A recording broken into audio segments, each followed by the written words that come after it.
Hola, soy la doctora Guadalupe Valencia, adscrita al Servicio de Tomografía del Hospital Materno Infantil del Estado de Durango, en México. Como todo trabajador de la salud, nuestra preocupación actual es cómo enfrentar la emergencia médica por la pandemia de COVID-19.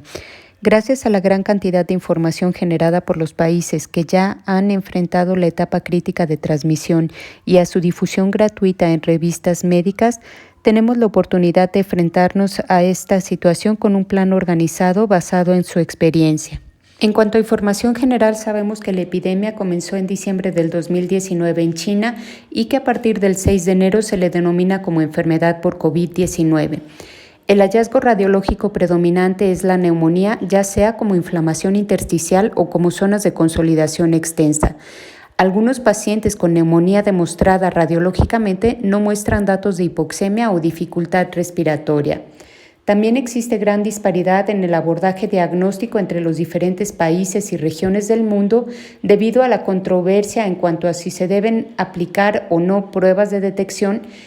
en cuanto a cuáles son las medidas de prevención que funcionan mejor, como el uso de cubrebocas, y cuáles son los tratamientos propuestos para esta enfermedad. Sin embargo, debido a las grandes repercusiones económicas, es indispensable realizar un buen manejo de los recursos disponibles. Al inicio de la pandemia hubo grandes conflictos con la sensibilidad y especificidad de las pruebas de PCR, y esto, asociado a la gran correspondencia de hallazgos tomográficos con neumonía por COVID-19, especialmente el hallazgo de imagen en vidrio despulido en las regiones subpleurales, condicionó que algunos países realizaran una gran inversión económica en estudios de imagen y en algunas ocasiones condicionó bloqueos de los servicios de radiología.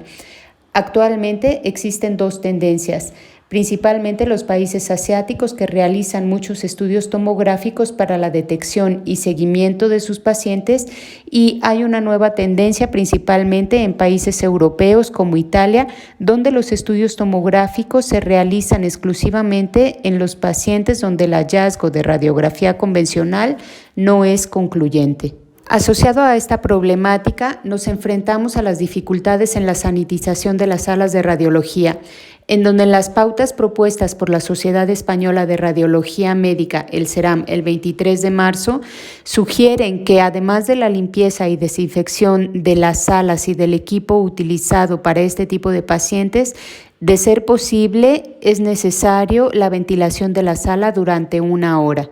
En los lineamientos propuestos en la conferencia en vivo de la Sociedad Europea de Radiología del 1 de abril, se sugiere el siguiente flujo de pacientes por el Departamento de Imagenología.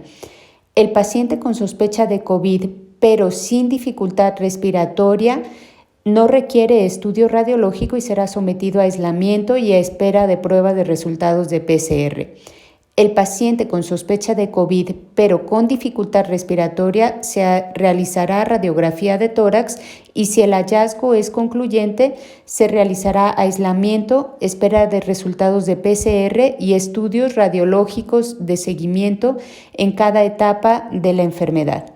Si el paciente tiene sospecha de COVID-19, tiene dificultad respiratoria, pero el estudio radiológico convencional no es concluyente o es normal, entonces se realizará un estudio tomográfico simple del tórax y tanto en el estudio radiográfico como tomográfico se incluirán índices de severidad que serán útiles para la evaluación de la progresión de la enfermedad, teniendo como objetivo no duplicar los estudios de imagen para optimizar el flujo de pacientes en este departamento. Los hallazgos en radiografía convencional se dividen en infiltrado intersticial o zonas de consolidación, mientras que en tomografía computada se pueden dividir en imagen en vidrio despulido, crazy paving o bien zonas de consolidación franca. También existen otros hallazgos radiológicos como el derrame pleural, las zonas de afección de la vía aérea como zonas de bronquiectasia, otros hallazgos por enfermedad pulmonar previa como zonas de fibrosis o bulas enfisematosas y en muy pocos casos crecimientos ganglionares patológicos. En cuanto a las etapas de la enfermedad, se divide en las etapas tempranas del día 0 al día 4, donde la el hallazgo radiológico puede ser normal, las etapas intermedias donde se alcanza el pico máximo de la enfermedad y la etapa de recuperación generalmente considerada posterior al día 14. A la fecha, 2 de abril del 2020, se han publicado 4 escalas de severidad para neumonía por COVID-19, 2 para radiografía convencional y 2 para estudios tomográficos. Por su simplicidad, sugerimos la escala para radiografía de tórax de Borghesi, donde se dividen los campos pulmonares en 3 segmentos, superior, medio e inferior, y a cada segmento se les otorgará una escala numérica del 0 al 3, donde el 0 implica parénquima pulmonar sin anomalía, 1 infiltrado intersticial, 2 infiltrado mixto de predominio intersticial, 3 infiltrado mixto de predominio alveolar, con índice de severidad máxima de 18. La escala tomográfica sugerida es la simplificada de Bernheim, donde a cada lóbulo pulmonar se le asigna una puntuación del 0 al 4 dependiendo del porcentaje de parénquima pulmonar afectado, con una escala máxima de 20 puntos. Sugerimos realizar hojas de recolección de datos para facilitar el informe radiológico y la evaluación objetiva de la evolución de los pacientes.